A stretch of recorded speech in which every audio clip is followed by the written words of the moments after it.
5वां नारद जी बोले, भगवान व्यास और वशिष्ठ ने गृहस्थ आश्रम का श्रेष्ठ माना है। हे ब्राह्मण, मुझसे विस्तार पूर्वक कहिए। ब्रह्मा जी बोले, हे ब्राह्मण सुनो, मैं बताता हूँ गृहस्थ क्यों पूजनीय है। पितर, मनुष्य, देवता, ऋषि ये सभी गृहस्थ से ही आश्रय पाते हैं।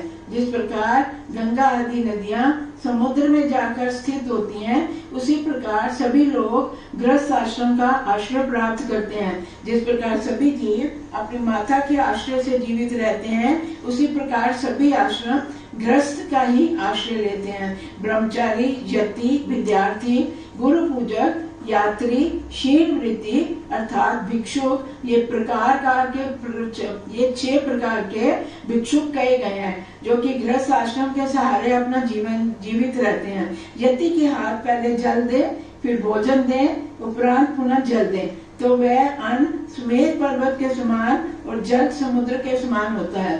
पृथ्वी पर समस्त आश्रमों का विश्राम स्थल गृहस्थ आश्रम है, जिसके द्वार पर देवता, पितर, मनुष्य दोपहर के समय याचक की भांति घूमते रहते हैं। ब्रह्मा जी ने कहा, हे पुत्र सुनो, मैं तुमसे एक पवित्र पौराणिक कथा कहता हूँ, जो गृहस्थ आश्रम के महत्व को सूचक और पुण्यवर्धक है। हे ऋषिवर, जिसके कारण गृहस्थ आश्रम को श्रेष्ठ ठहराया गया है। अब उस प्राचीन इतिहास को तुम सुनो।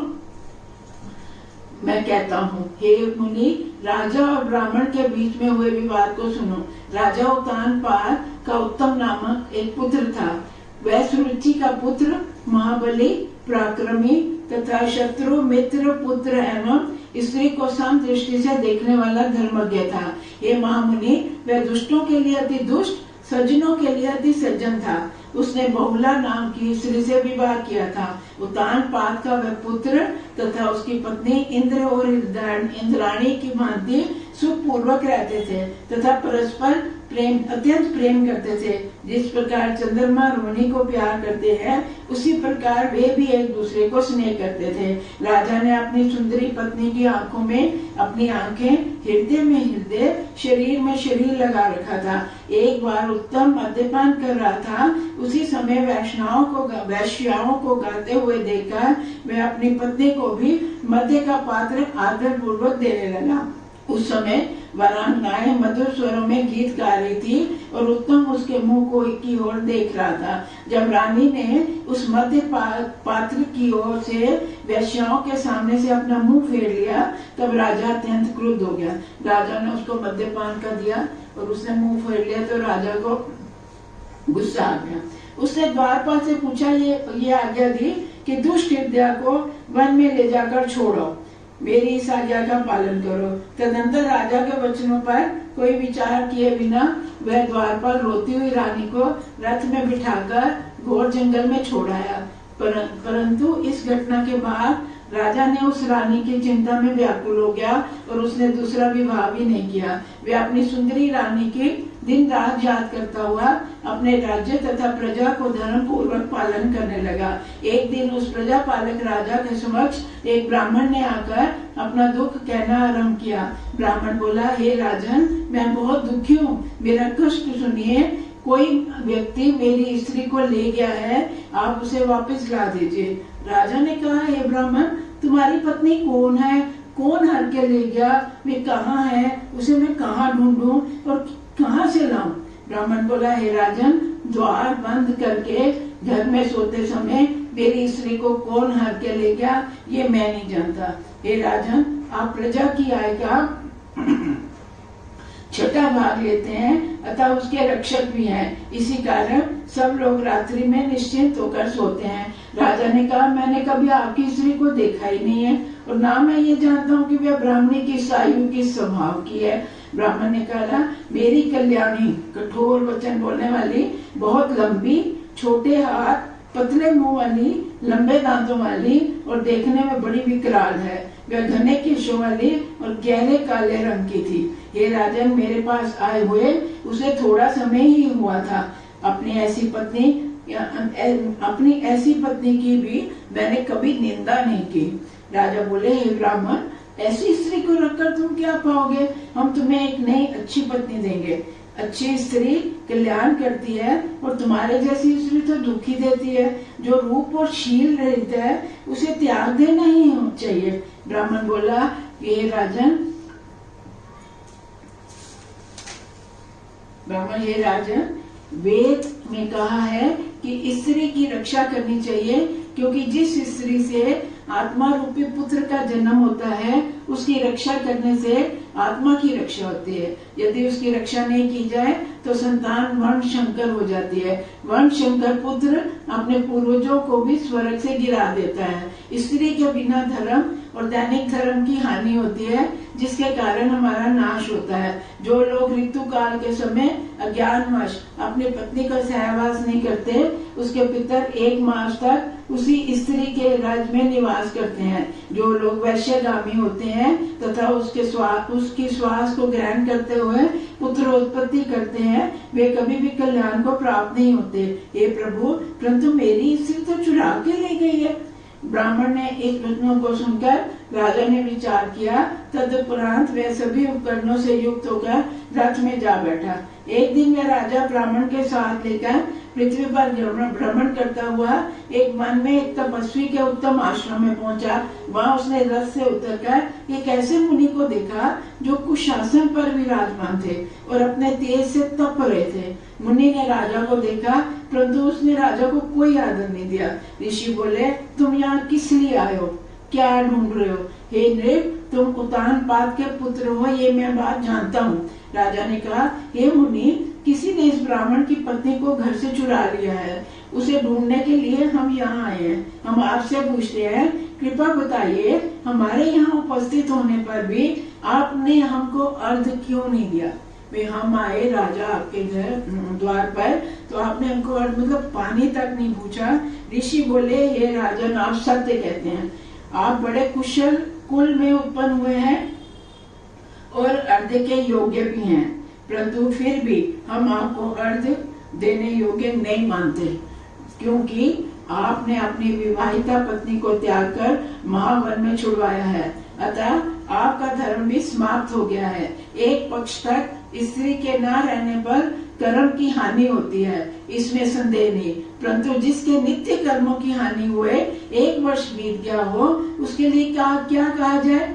हे राजन, पति चाहे जैसा भी हो, उसके अनुकूल बने रहना ही पत्नी का धर्म है। इसी प्रकार कुशीला भार्या की पति होने का पालन भी पति को पालन करने योग्य है। जहाँ स्त्रियों की प्रतिष्ठा होती है वहीं पर देवता भी वर देते हैं, परंतु जहाँ स्त्रियों का आदर नहीं होता वहाँ सभी क्रियाएं निष्फल रहती हैं। अतः उत्सवों के समय स्त्रियों को भूषण और आदर सत्कार देते रहना चाहिए। जहाँ पर पति से पत्नी संतुष्ट और अनुकूल बने रहते हैं, वही दोनों का निश्चित रूप से कल्याण होता है। मुनि के वचनों को सुनकर तथा लज्जित होकर राजा ने फिर कहा। राजा बोले, हे भगवान, इस ब्राह्मण की पत्नी किसके द्वारा हरी गई है और कहाँ पर है? आप तो भूत भविष्य के ज्ञाता है, सब कुछ जानते हैं। ऋषि बोले, अर्धी नाम राक्षस का पुत्र बल्लाह नामक राक्षस इस ब्राह्मण की पत्नी को हर ले गया। हे राजन, तुम उसे उत्पला वर्तक नामक वन में देख सकोगे। तुम वहां जाओ, ब्राह्मणों को उसकी पत्नी से मिलाओ। ये सुनकर राजा मुनि को प्रणाम करके रथ में बैठकर चल दिया। मुनि के द्वारा बताए गए उत्पल नामक वन के भीतर राजा ने उसी रूप वाली स्त्री को देखा जैसी ब्राह्मण ने बताई थी।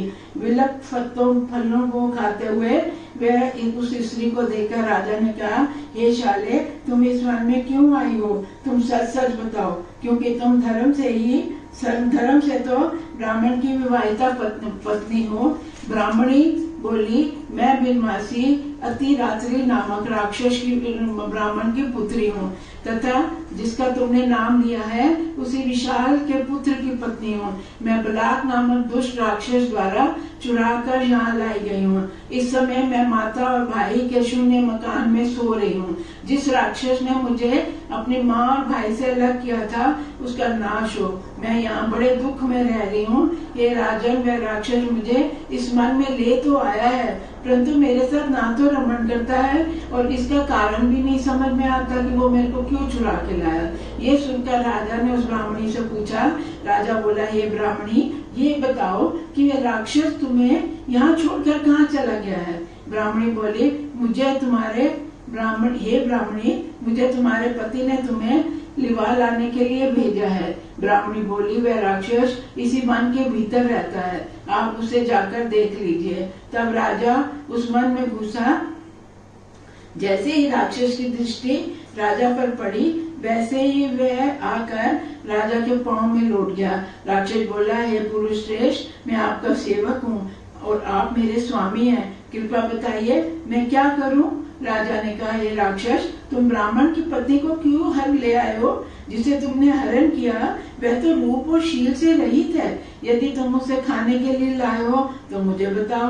राक्षस बोला, हे राजन, मैं मांसाहारी राक्षस नहीं हूँ, मैं तो अपने पूर्व जन्म के पापों का फल भोग रहा हूँ। यहाँ देवांगनाओं से भी अधिक सुंदर राक्षस स्त्रियां मेरे पास विद्यमान है, तब हम मनुष्य स्त्रियों से रमण क्यों करेंगे? राजा ने कहा, हे राक्षस, जब तुम्हें उपभोग तथा आहार नहीं करना था, तब तुम ब्राह्मण के घर जाकर उसकी पत्नी को क्यों ले आए? राक्षस बोला, हे राजन, वह ब्राह्मण राक्षस मंत्रों का ज्ञाता है। हम लोग जब किसी यज्ञ के भीतर पहुंचते हैं तो वह उन मंत्रों का पाठ करके हमें वहां से भगा देता है। उसके मंत्रोच्चारण के कारण हम भूखे रह जाते हैं, कहाँ जाएं? सभी यज्ञों में वही ब्राह्मण ऋत्विक बनता है, अतः हमने उसे परेशान करने की दृष्टि से उसकी पत्नी का अपहरण किया है, क्योंकि पत्नी के बिना मनुष्य नित्य कर्म करने के अयोग्य हो जाता है। राक्षस की इस बात को सुनकर राजा अत्यंत व्याकुल हुआ और सोचने लगा कि राक्षस ने ब्राह्मण के विषय में जो कहा उसमें मेरी भी निंदा की गई है। राक्षस क्या कहता है कि कोई भी धार्मिक कर्म करो वो तभी पूरा होता है जब पत्नी साथ में है।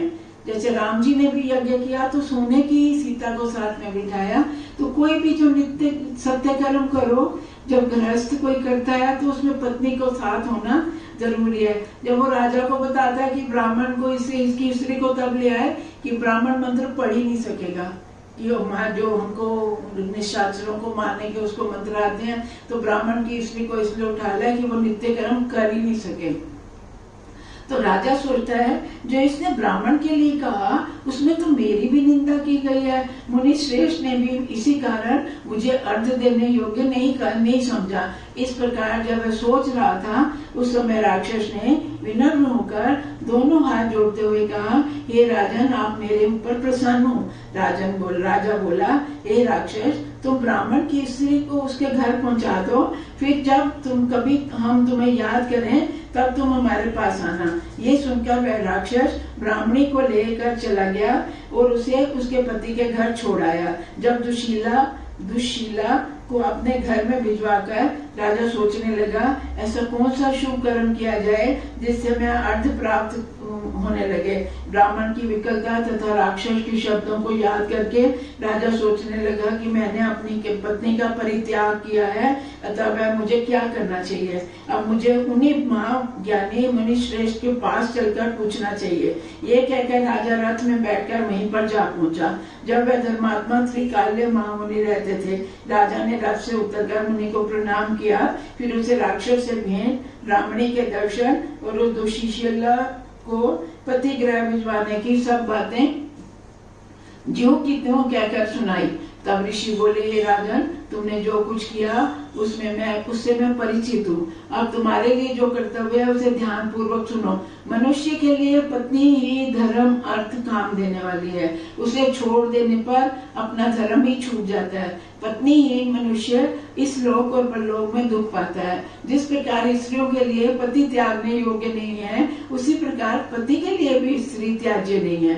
दुशील, अभागा, वृद्ध, जड़, रोगी पति भी स्त्री को नहीं छोड़ना चाहिए जब तक कि वह पापी ना हो। इस प्रकार दुशीला, कर्षिशा, वृद्धा, रोगिणी तथा मृत संतान को जन्म देने वाली स्त्री को भी स्त्री भी पति द्वारा त्यागने योग्य नहीं है, जब तक कि व्यभिचारिणी ना हो। राजा ने कहा, हे भगवान, अब मैं अपने कर्मों के प्रायश्चित के लिए क्या करूं? इन दिनों तो मैं कुछ भी करता हूँ उससे मेरा मन दुखी ही बना रहता है। मैंने अपनी पत्नी को वन में छुड़वा दिया था, पता नहीं कि वह कहाँ गई।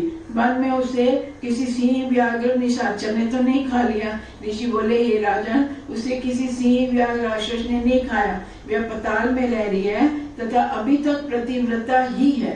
राजा ने कहा, उसे पताल में कौन ले गया और अभी तक पवित्र कैसे है? हे ब्राह्मण, इस अद्भुत विषय को मुझे बताइए। ऋषि बोले, पताल में शातपोतक नामक एक नाग राजा है। उन्होंने तुम्हारी पत्नी को जंगल में भ्रमण करते हुए देखा था। तब वह रूप मद से गर्वित तुम्हारी पत्नी को बिना किसी माया के स्नेह पूर्वक अपने साथ पताल लोक में ले गए। राजन, उस नागराज की पुत्री का नाम नंदा है। उसने तुम्हारी पत्नी को अपने अंतपुर में गुप्त रूप से रख छोड़ा है। एक बार जब नागराज ने नंदा से उसे मांगा तो पिता के पूछने पर नंदा ने यही कहा, मुझे नहीं मालूम वह कहाँ चली गई है। हे राजा, इस प्रकार पताल लोक में है, उसे लाने का प्रयत्न करो। तुम वहाँ जाओ, उसे लाकर धर्म पूर्वक पृथ्वी का पालन करो, पत्नी का पालन करो। पत्नी की सहायता से तुम सभी धार्मिक क्रियाओं को संपन्न करना। मुनि द्वारा कहे गए वचनों को सुनकर राजा रथ में बैठकर अपने नगर को लौट आया। वहां उसने आकर उस ब्राह्मण की पत्नी से प्रसन्नता पूर्वक रहते हुए देखा। वह बुद्धिमान ब्राह्मण प्रसन्न होकर बोला। ब्राह्मण ने कहा, हे राजन, हम तुम्हारे प्रति कृतज्ञ हैं। पत्नी के न होने से हम बड़े अशांत थे और अब सुख पूर्वक अपने धर्म का पालन कर रहे हैं। राजा ने कहा, हे द्विजश्रेष्ठ, आप अपने धर्म का पालन करके कृतार्थ हुए, परंतु दुख तो उन्हें है जिनके घर में पत्नी नहीं है। ब्राह्मण से इस प्रकार कहकर राजा ने विचार किया कि फिर महाबलशाली सत्यसंग बलाक राक्षस का स्मरण किया। स्मरण करते ही वह राक्षस राजा के समीप आकर प्रणाम करते हुए बोला, आज्ञा दीजिए, मैं क्या करूं? तब राजा ने उसे विस्तार से सब बातें बताई। फिर वह पताल से राजा की पत्नी को ले आया। राजा की पत्नी ने जब अपने पति को देखा तो प्रसन्न होकर बोली, हे महाराज, आप प्रसन्न हो। तदुपरांत राजा भी आनंदित होकर अपनी पत्नी के साथ रमण करते हुए स्वर्ग से भी बढ़कर सुख का उपभोग करने लगे। राजा अपनी पत्नी के धर्म कर्म के सहायक समझने लगे। ब्रह्मा जी ने कहा, हे देव ऋषि, मैंने तुमसे गृहस्थ आश्रम का महत्व विस्तार पूर्वक कहा। अब तुम और क्या सुनना चाहते हो? इति श्री पद्म पुराणे कार्तिक मास महात्म्य में गृहस्थ आश्रम वर्णन का 11वां अध्याय समाप्त हुआ। बोल श्री कृष्ण बलदेव की जय। श्री कृष्ण गो